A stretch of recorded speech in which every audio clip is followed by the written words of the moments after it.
cute.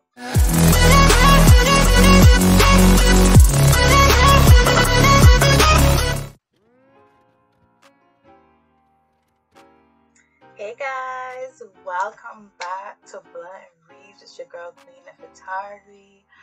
It is a new year. It is January 2021. It is the 20th, and actually today is the inauguration of Joe Biden and Kamala Harris. Woo-hoo. But yeah, here we are. I haven't seen y'all since a little bit before Christmas, when I made my last video for Fahrenheit 451, and we're back talking about books as usual. When you guys see this video, you guys should be seeing it on YouTube, period. I'm a little nervous about it, but either way, that's where the videos are gonna be from now on. I'm just gonna be posting the link on my Facebook page at Blunt Reads, and I'm gonna have the link in my bio on the Instagram page at Blunt Reads. So look out for that. Okay?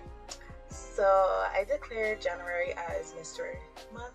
So the book that I wanted to talk about for this year, the first one, is SADIE by COURTNEY SUMMERs. She's a mystery. She is a contemporary YA book, and she's, like they say on the front of the book, fat out dazzling. Yes, she is. So I'll be talking about her a little bit, and stay tuned. Let's talk about who the characters are in this book, who the main characters, right? So we got SADIE, we got Beth, we got the guy who runs the radio show. His name was what's that name? Wesley McCrae. Let me tell you right now. His name was Wes McCrae. We got Keith, aka Darren, aka Jack, aka. We got Mattie, R.I.P. That's not really even a spoiler. That's not a spoiler at all. Which I'm not gonna be getting any type of spoilers. We got Claire. Anybody else? Who are I feel like these people are the main.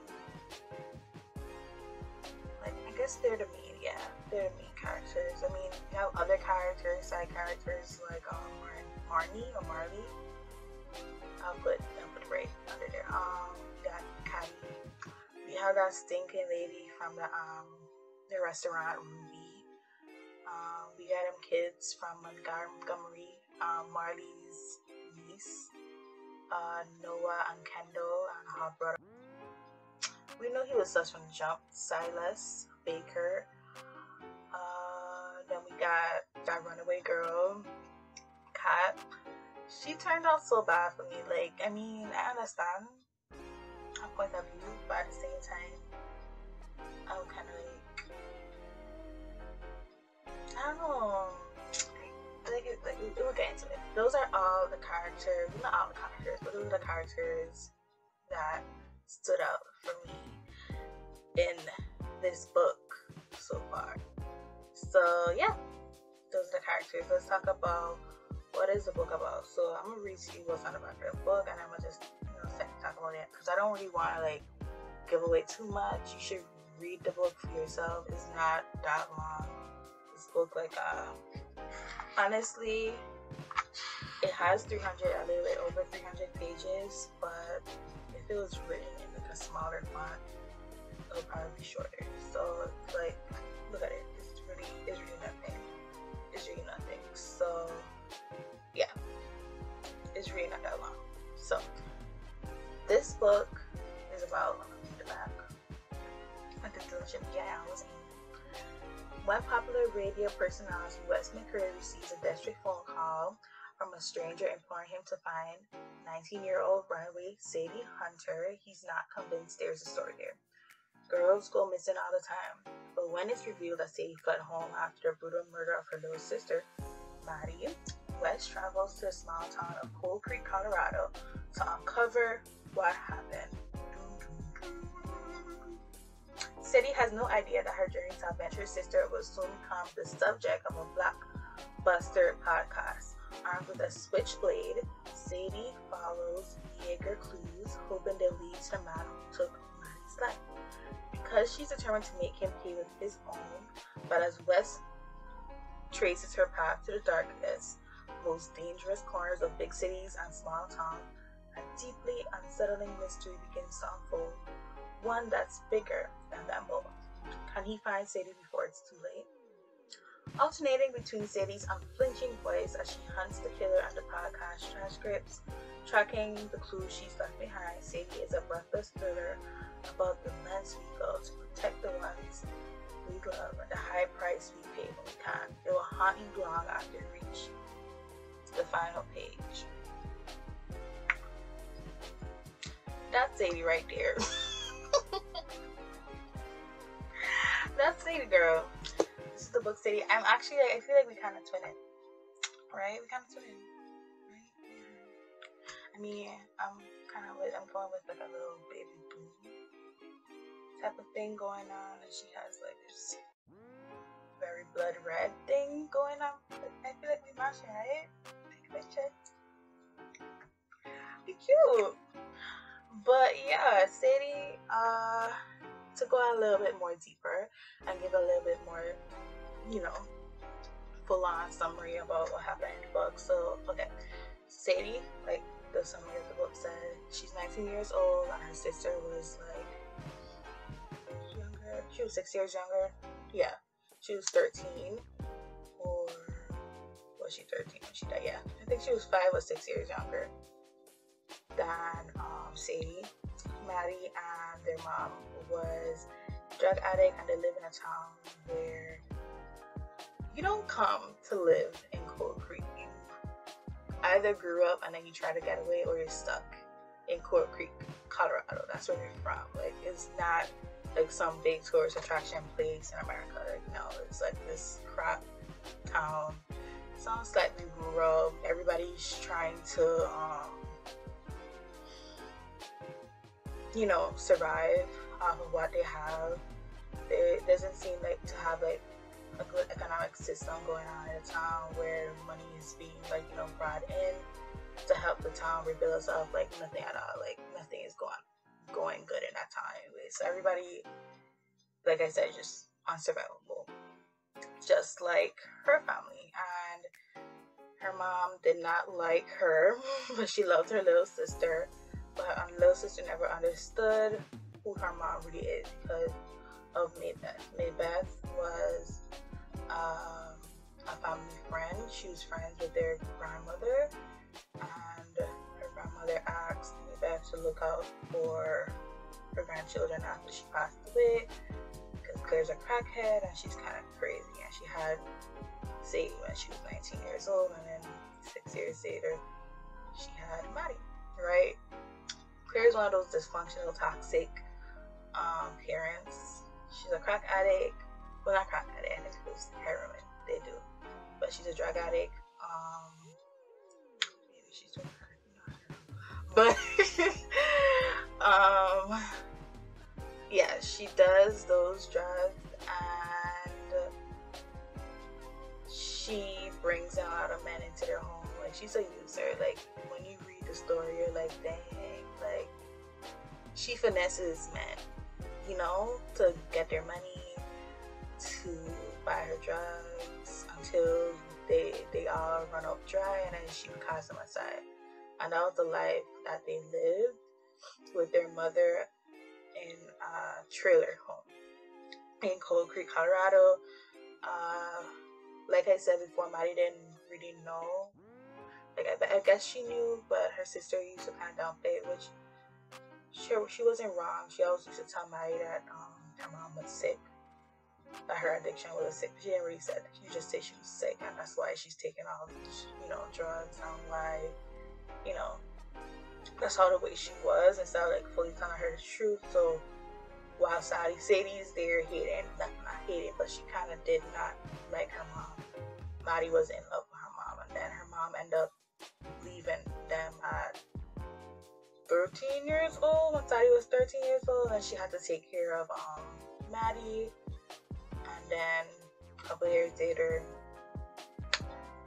Mattie got killed, and Sadie know who did it. I don't understand, but that's like one of the things. Like, I was like, why did she tell me? But at the same time, because she knows who killed her sister, right? But she has an idea who kills her sister, right? And she's going after this guy, and I'm like, why didn't she tell somebody like this is who killed her sister? Like, why do you feel the need to do it yourself? But you get to see her personality throughout the book on why she needs to avenge her sister, because she's been a parent for her sister for so long now. It's just her duty. Actually, I feel like she's been a parent to her sister from time like she came out the womb. She loved her sister, even though her sister, you know, going through her little tween phases, being a little irate, slightly ungrateful little thing to her when all Sadie wants to do is just give her her best. So these are just certain elements just going through the book. Like I said, I don't want to go too deep into it. You should read it. If you like mystery books, it's like something you like to get into, slightly coming of age. Really good. It's very deep. It kind of goes through like slightly. It talks about trauma without talking about trauma. It's so like if you've ever went through something like, you know, this, growing up with somebody who's, you know, been on drugs, or if you ever was abused in your life, like, the book talks about it, but it doesn't talk about it in a way to traumatize you. You know, I'm like, dang, this book, like, what I just read, or like, you know, like when you watch movies, like for instance, like as a Black person, when you go watch like movies with racism and slavery, kind of, I don't know, it's kind of makes you feel uncomfortable, kind of like shocks you in a way. So this doesn't do that at all. Like, I'll give her an A+ for that one, for not going too much into detail. I mean, some people will be like, the details make the book, but sometimes the fact that she doesn't have to go into detail and still have like this book be really good, it's an A+. Like, if this is a freaking movie or like a limited series on Hulu or Netflix, like, I was watching it, because like it's really interesting, like what's happening in the book. I thought this was like my first mystery book, honestly, but I remembered I read, honestly, I don't even know if that was my first, but I remember reading Snowfall last year. I don't know how the heck I forgot I read that for 12th grade, because I really like that book. For my AP English class, I've talked about it on my page on bluntreads. I think I recommended it for people who like mystery. I don't know how I forgot, but yeah, I thought this was going to be my first mystery book, and I forgot I read Snowfall last year. Really cool book. You should check that out. Right, but yeah, Sadie by Courtney Summers, really good book. If you like this, I feel like you would like, I'm looking at some other ones where I have two of something else, like those One of Us Is Lying, One of Us Is Next by Karen and McManus. I think you probably like that. If you like, you know, if you've read those, you'll probably like this. And Good Girl's Guide to Murder. I haven't got that book yet, but I'm gonna get it soon. So yeah, like if you just like stuff like that, this straight up mystery, you will most definitely like this book. Okay, guys. Okay. Now talking about like other things, like where I got this book from, I'm gonna leave a link down below on where I got it, so you guys can go order it yourselves, or I feel like you could probably get this. I probably could have bought this at the bookstore. Like, something just told me I live in St. Croix, so I probably could have gone to Undercover Books, which is a local bookstore here in St. Croix, and I probably could have gotten it, but I ordered this on Amazon. On the back of the book, it says for $10.99. I don't remember if I got it for that. You know what? Let me check. Close. I think I wanna kiss you right here in front of everybody right now. Hey. Apparently, I bought this book for $9.89 on Amazon. Sold by Summers, Courtney Summers, the author.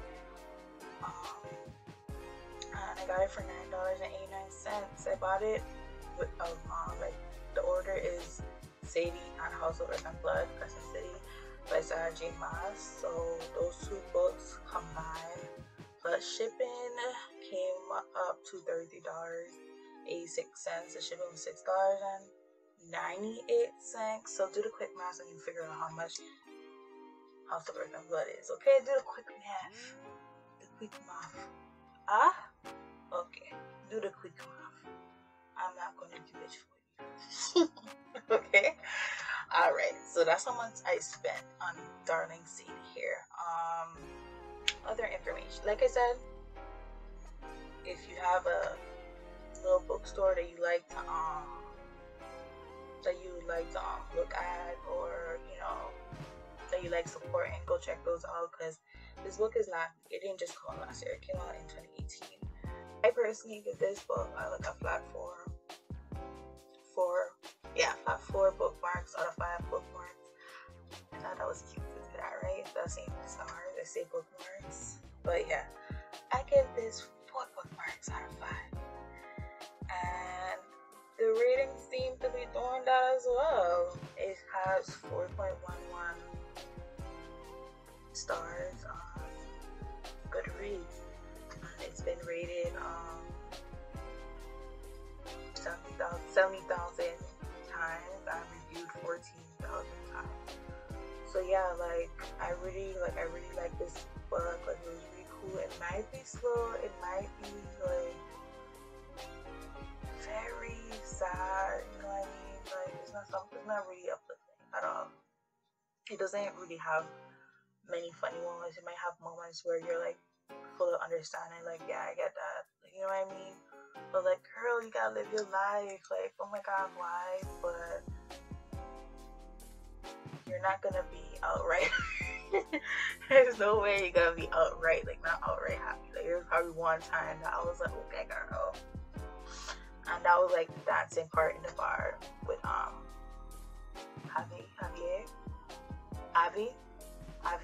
yeah, Avi.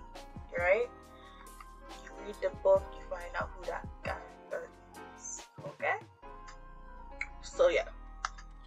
So that was probably the only part where I was just like, okay, girl.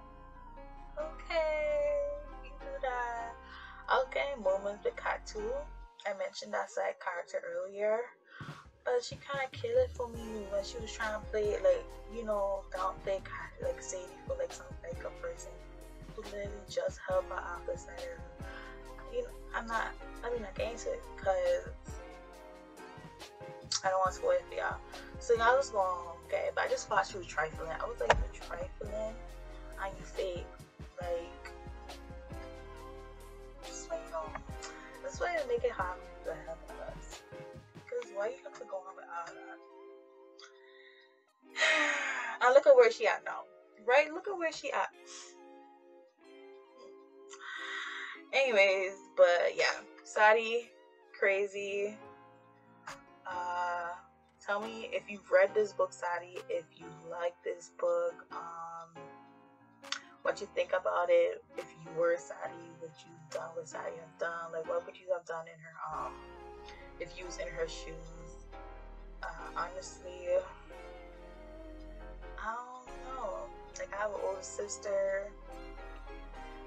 If I knew who killed her, and the police weren't listening to me, and I really was just obsessed. I think it just depends on who you are, and if you was really close to this person, what really happened. If the police is not really working with her, they're working with me, I can feel. I don't know. It's kind of hard for me to answer that question, because dealing with police doesn't comfort me. But it's not something I would like to do at all. If I even having thinking about somebody killing my family. But yeah, and then they not figuring out who did it, and there are signs that you're not picking up on, and that's what's happening in the story. The police is trash. So I don't know know what I do, but let me know what you do. If you're gonna read it, if you like the book, and all that good stuff. Check me out on Instagram and Facebook at Blunt Reads. I also have a group on Facebook. She's trying to become better at being an admin, and I'm trying to find more admins. So, stay with me if you're already in the group. It's called Blunt Reads Book Club on Facebook. Join. So anybody who just likes reading books, talk about any book you want, all that good stuff. And yeah, more content is going to come. Like I said, this month is kind of like a mystery month because all my books, I'm going to be talking about it's only two because I'm trying not to do too much because school has started. But yeah, the next book is Grown by Tiffany Jackson. Let me pull it up so you guys can see what it looks like. She's so like my book. I will go get the book for y'all, but she's kind of tucked away nicely and safely, so I'm not gonna get the book for you. But she's just so beautiful. Wow, beautiful queen. Marvelous.